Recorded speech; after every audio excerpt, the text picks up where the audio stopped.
Okay, so another video update. The engine bay is still in a state ready for me to get back to bare metal. I'm going to use an angle grinder and one of these lovely dangerous things to bring it back to bare metal and get the Pore 15 treatment on there.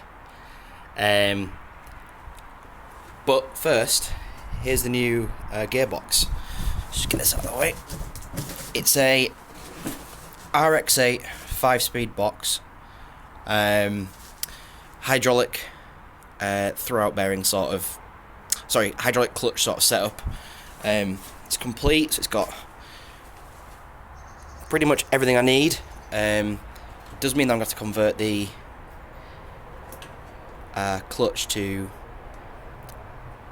hydraulic pedal, so that's going to be interesting. So yeah, that's the gearbox. The benefit of the RX8 gearbox is that it's basically the exact same size as the Type 9. Stronger, it's much nicer, much more modern, and it'll come pretty much straight up through that hole.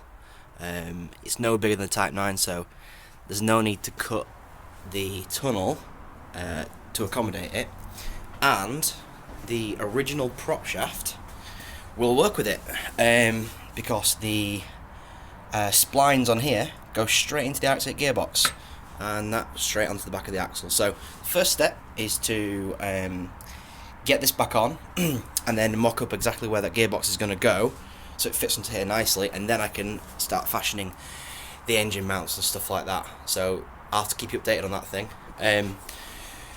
Induction, I have a Holley 390 CFM classic carburetor. This is a 4-barrel with vacuum secondaries.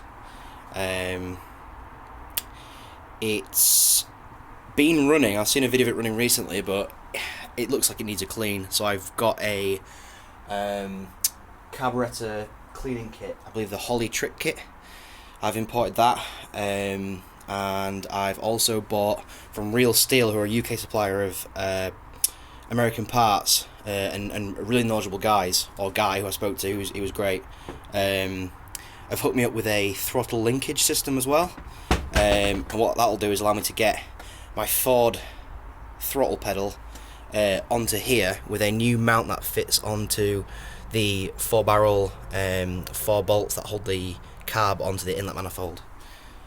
This is a original Rover manifold for the twin SU carbs, but has had the mounting for the twin SUs filed down. I might get another video with this carb off the car, so you can see inside the intake plenum, and it's also been cut as well, so it's not a dual plane one anymore, it's a single plane. I've no idea how this is going to run or work or drive or anything, and it may need a complete rethink, but I got a good deal on it on eBay, and I'm going to try and make it work. So yeah, that's that. So my next stage is what I'm going to do today, as long as this rain stops, is get this onto the Discovery with the engine still in place, so I can do a test fire and just get a feel for how the carb is.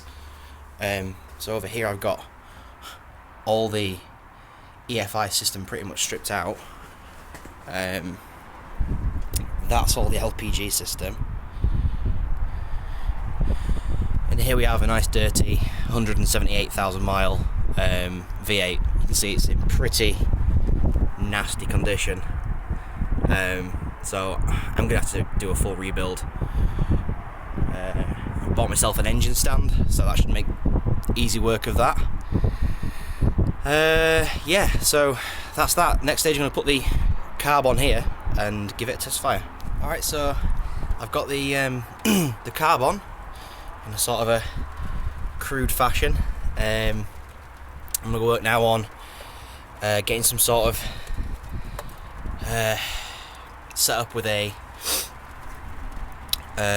fuel pump suitable for the carburetor, because obviously the one for the AFI system is far too powerful. It'll just break it. So I'm going to hook all that stuff up, but the weather is taking a turn for the worse. It's tipping it down, so I'm going inside and playing some Battlefront, I think.